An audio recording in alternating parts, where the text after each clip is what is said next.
തറാവിക്ക് 4 റക്അത്ത് കഴിഞ്ഞിട്ട് സലാത്ത് ഇല്ലോ. എന്താ കാരണം? അതിനൊരു കാരണട്ടെ പഠിച്ചോളി.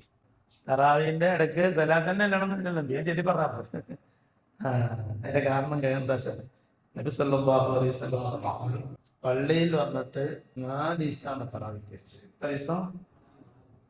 4 ദിവസം. 1-ാമത്തെ ദിവസം സംസ്കരിച്ചു. അപ്പൊ ചിലവരൊക്കെ അത് കണ്ടപ്പോ ഓലൊക്കെ ഒന്ന് കൂടി. അങ്ങനെയാണ് നന്മ കണ്ടാൽ കൂടുന്ന ആളുകളെ സഹായം. 2-ാമത്തെ ദിവസം വന്നപ്പോ കുറേപാട് ആള് കൂടി. 3-ാമത്തെ ദിവസം അള്ളാ അതിലേറെ ആള്. നമ്മളാൾക്കാരൊക്കെ പെരയ്ക്ക് മണ്ടലിലേക്കാറ്. അങ്ങനല്ല നബിന്റെ കാലത്ത്. എന്തൊരു പുതിയ നിസ്കാരം നബിക്ക് വെച്ചിട്ടുണ്ടല്ലോ, എന്നാ അതിൽ കൂടണം എന്നിട്ട് ആളങ്ങനെ കൂടി. 4-ാമത്തെ ദിവസം വന്നപ്പോ നബി പുറത്തേക്ക് എഴുതിയില്ല.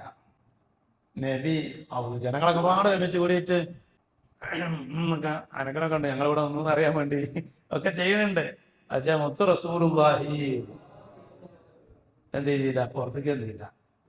പിറ്റേന്ന് രാവിലെ സുബഹിക്ക് വന്നപ്പോ സുബഹിക്ക് ക്ലാസ് ഉണ്ടെന്നും പള്ളിയിൽ, നബിന്റെ പള്ളിയിൽ. നബി സല്ലല്ലാഹു അലൈഹി വസല്ലം ഞാനേ ഇന്നലെ നിങ്ങൾ പള്ളി വന്നൊക്കെയാണ് നടത്തുന്നത്, ഞാൻ വരാമെന്നാണ്. എന്താ പറയുക, ഈ തറാവി എന്റെ ഫർളാക്കി പോകണ ആവേശമുണ്ട്. അപ്പം ഫർളാക്കി ഇനി വരാൻ വേണ്ടി ഒരു ടീമുണ്ട്, നമ്മളെ പറ്റി പറഞ്ഞ ടീമുണ്ട്.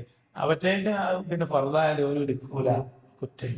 അപ്പൊ എന്റെ ഉമ്മത്തിന് എന്റെ കാരണം കൊണ്ടൊരു കുറ്റം വരരുത് വെച്ചിട്ട് ഞാൻ നിങ്ങളെ ആവേശ കമ്മിറ്റി ആവില്ല, ഓരൊന്നും ഇല്ലാത്തവരാണ്. അപ്പൊ ഫർളായി പോകും. ആ ഫർളാതിരിക്കട്ടെ വെച്ചിട്ട് ഞാനാണ് എന്താണ്. അപ്പൊ മുത്തുനബിനെ ഓർക്കണം, പഠിച്ചവനെ മുത്തുനബി ആ പണിയെടുത്തില്ലെങ്കിൽ ഫർളാവുകയില്ലല്ലോ.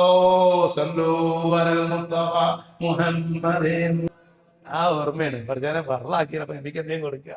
നബിക്ക് എന്തെന്താണ് കൊടുക്കരുത്. നബി വന്നെങ്കിൽ ഇത് ഫർളായി പോകും. നമ്മൾ കുടുങ്ങിയിട്ടില്ല, ഗജന് കുഴപ്പമൊന്നുമില്ല. അതിനാർക്കാ നമ്മൾ നന്ദി ചെയ്യണ്ടേ? മുത്ത് റസൂൽ സല്ലല്ലാഹു അലൈഹി വസല്ലം. ആ ഒരു ഓർമ്മ അവിടെ പുതുക്കുകയാണ്.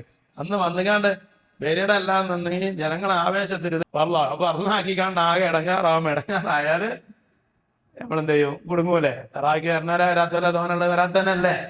അപ്പൊ നമ്മൾ ഓർത്തുകൊണ്ട് ഫർളാവാതിരിക്കാൻ വേണ്ടിയുള്ള പണിയൊക്കെ ആര് ചെയ്തു തന്നു? ഹബീബ് മുഹമ്മദ് മുസ്തഫ